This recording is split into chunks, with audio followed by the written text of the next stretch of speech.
Right हमने एक current carrying solenoid के अंदर पैदा होने वाली मैग्नेटिक फील्ड को फाइंड करना है, यानी कि बी की वैल्यू को हमने फाइंड करना है। हमने जो लास्ट टॉपिक किया था एम्पियर्स लॉ, ये एम्पियर्स लॉ की एक एप्लीकेशन आप समझ लें। हम एम्पियर्स लॉ का इस्तेमाल करते हुए इस पर्टिकुलर टॉपिक के अंदर एक करंट कैरिंग सोलेनॉइड में करंट के गुजरने की वजह से जो फील्ड पैदा होगी उस फील्ड की डेंसिटी को फाइंड करने की कोशिश करेंगे या उस फील्ड की स्ट्रेंथ को फाइंड करने की कोशिश करेंगे।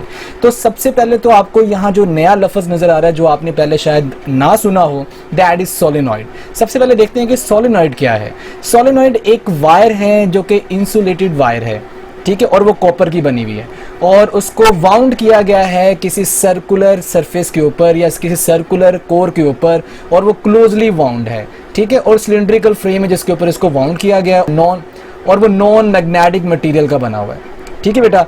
तो इस तरह की वायर को हम क्या कहते हैं, जो कि वाउंडेड होगी एक नॉन मैग्नेटिक मटेरियल के ऊपर, उसको हम सोलेनॉइड का नाम देते हैं। इसकी डेफिनेशन मैं आपको पढ़ के सुना देता हूं जिसको मैं अभी एक्सप्लेन कर चुका हूं। It is a long insulated copper wire wound closely and evenly. Evenly का मतलब एक जैसी होनी चाहिए, ऐसा नहीं कि कहीं फासला ज्यादा है और कहीं फासला कम है, वायर की वाइंडिंग के दरमियान वो सेम होना चाहिए। इवनली का मतलब ये है on a cylindrical frame of some non magnetic material, right बेटा। तो ये आपके पास जो सोलेनॉइड है उसकी डायग्राम दिखाई गई है। इसकी एक्सप्लेनेशन में हम वही सोलेनॉइड को लेट करने जा रहे हैं। लेट हमारे पास एक सोलेनॉइड है जिसको एक बैटरी के साथ कनेक्ट किया गया है, जिस तरह से इस डायग्राम के अंदर आपको दिखाया जा रहा है। ये एक बैटरी है जिसके टर्मिनल्स को इस सोलेनॉइड के दो टर्मिनल के साथ कनेक्ट किया गया और इस बैटरी की वजह से इसमें से करंट फ्लो करेगा और जैसे ये करंट आई इसमें से फ्लो करेगा जिसकी वजह से इसके अंदर एक मैग्नेटिक फील्ड पैदा होगी जिसकी स्ट्रेंथ बी सपोज की जा रही है। अब वो मैग्नेटिक फील्ड कैसी है उसको इस डायग्राम में दिखाया जा रहा है और ये जो आपको डॉट और क्रॉस नजर आ रहे हैं, डॉट आपको पता है कि ये आपके पास एक वाउंडेड वायर है तो ऊपर से करंट बाहर की तरफ आ रहा है, नीचे से करंट अंदर की तरफ जा रहा है। Cross into the paper current की डायरेक्शन को शो करता है और dot out of the paper current की डायरेक्शन को शो कर रहा है। तो ऊपर वाला जो डॉट है ये आउट ऑफ द पेपर आ रहा है करंट, यानी कि बाहर की तरफ, ये करंट की डायरेक्शन आपको दिखाएगी। अगर मैं इस साइड से राइट साइड से इसको देखूं तो राइट साइड से ये मुझे एंटी क्लॉकवाइज नजर आएगी। तो एंटी क्लॉकवाइज डायरेक्शन में इसके अंदर करंट इस तरह से फ्लो कर रहा है और उस करंट के फ्लो करने की वजह से कुछ इस शक्ल की इसके अंदर मैग्नेटिक फील्ड पैदा होगी, राइट बेटा। चैप्टर नंबर 13 में आपने करंट के मैग्नेटिक इफेक्ट के अंदर ये डायग्राम देखी हुई है। ये डायग्राम मैं डिटेल में यहाँ डिस्कस करूंगा। इसके सोलेनॉइड के अंदर वाली साइड पे अगर आप देखें तो आपको फील्ड करीब करीब नजर आ रही है। तो ये फील्ड करीब करीब होने की वजह से सोलेनॉइड के इनसाइड फील्ड की जो स्ट्रेंथ है वो स्ट्रॉन्ग है, लेकिन जैसे ही फील्ड बाहर की तरफ आती है तो ये दूर दूर अलाइन हो जाती है। फील्ड का दरमियानी फासला बहुत ज्यादा बढ़ जाता है जिसकी वजह से बाहर वाली फील्ड जो है वो कमजोर फील्ड होती है। इतनी कमजोर होती है कि वो अंदर वाली फील्ड की स्ट्रेंथ के मुकाबले में उसको निगलेक्ट कर दिया जाता है, यानी कि बाहर जो फील्ड है सोलेनॉइड के उसको निग्लिजिबल कंसीडर किया जाता है, राइट। अंदर जो फील्ड है ये करीब करीब होने की वजह से स्ट्रॉन्गर फील्ड है, राइट। और जब भी हम सोलेनॉइड की फील्ड की बात करते हैं वो हम अंदर वाली फील्ड की बात करते हैं, इसे कंसीडर करते हैं कि ये सोलेनॉइड में पैदा होने वाली फील्ड की असल स्ट्रेंथ है। अब यहाँ सोलेनॉइड की जो नॉर्थ की डायरेक्शन है वो आपको इस फील्ड की डायरेक्शन से नजर आ रही है, वो किस डायरेक्शन में, लेकिन इस डायरेक्शन को आप राइट हैंड रूल से निकाल सकते हैं, ठीक है। अब राइट हैंड रूल से कैसे निकाल सकते हैं, आप करंट की डायरेक्शन में अपने राइट हैंड को कर्ल करें, राइट। अब करंट ऊपर से बाहर की तरफ आ रहा है, आपकी उंगलियां ऊपर की तरफ होनी चाहिए। अगर आपके राइट हैंड की उंगलियां ऊपर की तरफ होंगी तो आपका अंगूठा राइट साइड को इंडिकेट कर रहा होगा, राइट बेटा। जब वो राइट साइड को इंडिकेट करेगा तो जिस तरफ अंगूठा होगा वो अंगूठा जो है नॉर्थ पोल की डायरेक्शन को रिप्रेजेंट कर रहा होगा। जैसे ही मैं इसको ग्रैस्प करूंगा अपने राइट हैंड से, राइट हैंड आपकी करंट की डायरेक्शन में अपनी कर्लिंग फिंगर्स के साथ इस सोलेनॉइड को ग्रैस्प करना चाहिए, राइट। जब आप उसको अपनी कर्लिंग फिंगर से ग्रैस्प करने की कोशिश करेंगे तो आपके पास जो अंगूठा होगा वो राइट साइड पे इंडिकेशन दे रहा होगा, राइट साइड नॉर्थ पोल को रिप्रेजेंट करेगा। और आपको पता है मैग्नेटिक फील्ड नॉर्थ पोल से साउथ पोल की तरफ जाती है। अगर यहाँ नॉर्थ पोल पैदा हो रहा है तो बाय डिफॉल्ट इंडक्शन की वजह से उसकी ऑपोजिट डायरेक्शन में साउथ पोल पैदा हो जाएगा, तो फील्ड नॉर्थ से निकलेगी साउथ की तरफ जाएगी। लेकिन जब बाहर की तरफ फील्ड जा रही होगी वो नॉर्थ से साउथ की तरफ होगी। लेकिन जैसे ही फील्ड वापस इनसाइड द सोलेनॉइड इस कोर के अंदर से गुजरेगी तो कोर के अंदर से गुजरते हुए फील्ड की डायरेक्शन ऑपोजिट होगी, साउथ से नॉर्थ होगी और वो स्ट्रॉन्गर होगी एक्सटर्नल फील्ड से। और एक्सटर्नल फील्ड होगी तो सही लेकिन वो वीकर होगी, और वीक होने की वजह से यहाँ इस टॉपिक के अंदर हम उसको निगलेक्ट कर रहे हैं, राइट बेटा। तो यहाँ इनसाइड जो फील्ड है वो साउथ से नॉर्थ की तरफ आएगी, ठीक है। और अब हम जा रहे हैं डिटर्मिनेशन ऑफ बी, यानी कि फील्ड की स्ट्रेंथ की डिटर्मिनेशन की तरफ। इसको डिटर्मिन करने के लिए हम यहाँ एम्पेयर्स लॉ का इस्तेमाल करेंगे। और यहाँ मैंने उसी सोलेनॉइड की एक सिंपल डायग्राम बनाई है, ये वाली डायग्राम। इस डायग्राम में अगर आप देखें मैंने फील्ड लाइंस की एक्सटर्नल फील्ड को शो नहीं किया हुआ क्योंकि एक्सटर्नल फील्ड वीकर है, तो एक्सटर्नल फील्ड को मैं यहाँ शो नहीं कर रहा, मैं सिर्फ इनसाइड दी सोलेनॉइड यानी कि कोर के अंदर पाई जाने वाली स्ट्रॉन्गर फील्ड को कंसीडर करते हुए चल रहा हूं, राइट बेटा। तो अब मैं इस टॉपिक की जो हेडिंग है उसके मुताबिक आपने मैग्नेटिक फील्ड फाइंड करनी है, लेकिन inside the current carrying solenoid, यानी करंट कैरिंग सोलेनॉइड के अंदर वाली साइड पे। अगर अंदर वाली साइड पे करनी है तो फील्ड भी मैं अंदर वाली साइड वाली ही क्या करने जा रहा हूं, कंसीडर करने जा रहा हूं, जो कि स्ट्रॉन्गर है, जिसको हमने यहां कंसीडर किया हुआ है इस डायग्राम के अंदर। तो इस फील्ड को आपने फाइंड करना है एम्पियर्स लॉ का इस्तेमाल करते हुए। अगर आपने एम्पियर्स लॉ को यहां इस्तेमाल करना है तो एम्पियर्स लॉ की कंडीशन के मुताबिक आपको एक क्लोज पाथ चाहिए, जिसको हम एम्पिरियन पाथ कहते हैं। और मैंने आपको बताया था वो क्लोज पाथ किसी भी शेप का हो सकता है। यहां जो वो क्लोज पाथ सपोज किया गया, it is of rectangular shape, और इस रेक्टेंगल को आपने कुछ इस तरह से सपोज किया हुआ है। और ये जो रेक्टेंगल आपकी किताब के अंदर शो की गई वो इस तरह से शो की गई कि उसका एक हिस्सा इस फील्ड से बाहर है और बाकी तीनों हिस्से इस फील्ड के अंदर है, राइट बेटा, जिस तरह कि इस डायग्राम में आपको नजर आ रहा है। ये डायग्राम के अंदर जो रेक्टेंगुलर क्लोज शेप आपने सपोज की, इसका नाम मैंने रखा हुआ है ABCDA, यानी कि ABCD रखा गया है। और उस ABCD जो डायग्राम का नेम है उसके मुताबिक ये एक सर्कुलर फॉर्म में, जिसकी डायरेक्शन आपको कुछ इस तरह से रिप्रेजेंट की जा रही है कि ये आपके पास L1 की डायरेक्शन है, ये L2 की डायरेक्शन है, ये L3 की डायरेक्शन है और ये L4। आपने इस लेंथ को एज डिस्प्लेसमेंट लेना, जैसा कि आपने एम्पियर्स लॉ में लिया था। अगर आपने इसको डिस्प्लेसमेंट की शक्ल में लेना तो आपको इसकी डायरेक्शन को भी इंडिकेट करना पड़ेगा। तो इसकी डायरेक्शन अगर मैं इंडिकेट कर रहा हूं तो उसको मैंने एंटी क्लॉकवाइज शो किया हुआ है, और जो कि L1, L2, L3, L4 के ऊपर जो एरो लगे हुए वो एरो इसकी डायरेक्शन को रिप्रेजेंट कर रहे हैं, राइट बेटा। अब मैं बारी बारी इन चारों लेंस के ऊपर क्या लगाऊंगा, एम्पियर लॉ लगाऊंगा, और एम्पियर लॉ के मुताबिक इन तमाम के ऊपर जो डॉट प्रोडक्ट है B और L का उसको फाइंड करने की कोशिश करूंगा, राइट बेटा। अब यहां मैंने इन चारों साइडों के ऊपर एम्पियर लॉ लगाया। आपको पता है चार साइडें, तो आपकी R की वैल्यू जो वो 1 से 4 तक जाएगी। तो B डॉट L, और ये R इस इंटीजर को शो कर रहा है जो 1 से 4 तक है, जो इन चारों साइडों के ऊपर डिपेंड कर रहा है। तो 4 साइड है तो 4 इसका N की वैल्यू होगी, 4N की वैल्यू होगी, राइट बेटा। तो यहां मैं अगर इसको एक्सपेंड करूं तो यहां बेटा B डॉट L1 आपके पास आ जाएगा, B डॉट L2 आ जाएगा, B डॉट L3 आ जाएगा, B डॉट L4 आ जाएगा। अब ये लेंथ डिफरेंट है, क्यों? आपको रेक्टेंगल में नजर आ रहा है कि ये लेंथ की जो वैल्यू है वो डिफरेंट है, राइट बेटा। और आपको पता है कि इन तमाम लेंस का जो ये प्रोडक्ट होगा वो म्यू नॉट आई के इक्वल आएगा अकॉर्डिंग टू एम्पियर्स लॉ। तो अगर मैं इसको एक्सपेंड करूं, अगर आप थोड़ा सा गौर करें, L1 की अगर मैं बात करूं, L1 के साथ फील्ड पैरेलल है। अगर फील्ड पैरेलल है, एंगल कितना होगा, 0 डिग्री, जो आपके पास डॉट प्रोडक्ट है BL1 के बराबर आ जाएगा, राइट। अगर मैं बात करूं L2 और L4 की, L2 और L4 की अगर बात की जाए, L2 और L4 के अंदर ये 0 है, क्यों? क्योंकि इसके अंदर फील्ड का और इस साइड का लेंथ का बनने वाला एंगल 90 डिग्री है। अगर एंगल 90 है तो सेकंड और फोर्थ लेंथ के अंदर आपके पास जो डॉट प्रोडक्ट आएगा वो 0 आएगा, क्योंकि एंगल 90 डिग्री पर cos 90 0 हो जाएगा, जिसकी वजह से वैल्यू आपके पास 0 आएगी। अगर मैं बात करूं ये बाहर वाली साइड L3 की, ये तो फील्ड से ही बाहर है, यहाँ B की वैल्यू 0, अगर B की वैल्यू 0 तो डॉट प्रोडक्ट ऑटोमेटिकली 0 हो जाएगा, तो साइड 3 का भी डॉट प्रोडक्ट 0 आएगा। तो सिर्फ एक साइड बची जो कि B डॉट L1 है, और इस साइड का जो डॉट प्रोडक्ट है वो मैक्सिमम आ रहा है, क्योंकि एंगल इस लेंथ और इस फील्ड के दरमियान बनने वाला 0 डिग्री है। तो इसको एक्सपेंड करके अगर मैं यहाँ लिखूं तो मेरे पास आ जाएगा BL1 is equal to mu naught I. अगर मैं इन तमाम की वैल्यूज पुट कर दूं जो मैंने अभी आपको बताई हैं, तो ये BL1 is equal to mu naught I आ जाएगा, क्योंकि ये बाकी तमाम तीनों प्रोडक्ट 0 आ रहे हैं, क्योंकि दो का एंगल 90 डिग्री बन रहा है और एक तो फील्ड से ही बाहर है। तो फील्ड से बाहर होने की वजह से B 0 हो रहा है, तो तब भी डॉट प्रोडक्ट 0 हो जाएगा, जिसकी वजह से आपके पास जो बाकी वैल्यू बचेगी it will be BL1 mu naught I. अब BL1 का cos 0 डिग्री 1 हो जाएगा, जिसकी वजह से BL1 रह जाएगा और ये म्यू नॉट आई के इक्वल आ जाएगा अकॉर्डिंग टू एम्पियर्स लॉ। अब यहां अगर थोड़ा सा अगर गौर फरमाए, स्मॉल एन रिप्रेजेंट करता है number of turns per unit length को, यानी कि एक ये जो लेंथ नजर आ रही है एम्पिरियन पाथ की, इस लेंथ के अंदर कितने टर्न्स आ रहे हैं, ये जो तार के टर्न्स हैं ये कितने लूप इस लेंथ के अंदर आ रहे हैं, इसको स्मॉल एन रिप्रेजेंट कर रहा है, राइट बेटा। NL1 क्या है? NL1 number of turns intercepted by the rectangular surface of L1। ये नंबर ऑफ टर्न्स हैं जो कि L1 के अंदर आ रहे हैं, जो कि इस L1 लेंथ को इंटरसेप्ट कर रहे हैं, राइट बेटा। और ये जो I है, I वो करंट है जो कि इस लेंथ के अंदर पाए जाने वाले लूप्स के अंदर से फ्लो कर रहा है, जो कि सेम ही होगा, नॉर्मली तमाम लूप्स में सेम करंट फ्लो कर रहा होगा। तो इन लूप्स में से जो फ्लो होने वाला करंट है उसको हम क्या कह रहे हैं, आई कह रहे हैं, जो कि इस पर्टिकुलर लूप के अंदर इनक्लोज्ड आपके पास जो वायर है उसके अंदर से जो करंट फ्लो कर रहा है वो आई है, उसको हम यहाँ कैपिटल आई से रिप्रेजेंट कर रहे हैं। तो NL1I आपके पास टोटल करंट होगा जो कि इनक्लोज बाय द लूप है। कुछ लोग इसको डैश समझेंगे, ये बेचा डैश नहीं है, ये कोमा डाला हुआ है, ये इन पूरी की पूरी वैल्यू को कोमे में आपने इनक्लोज किया हुआ है, तो इसको डैश मत समझिएगा, तो ये आई ही लिखा हुआ है, तो ये total current enclose by the loop है। क्लियर बेटा। अब आपके पास BL1 बराबर आएगा म्यू नॉट NL1I। क्यों? क्योंकि ये आई क्या था, ये आई बेटा वो करंट है जो कि एक लूप में से फ्लो कर रहा है।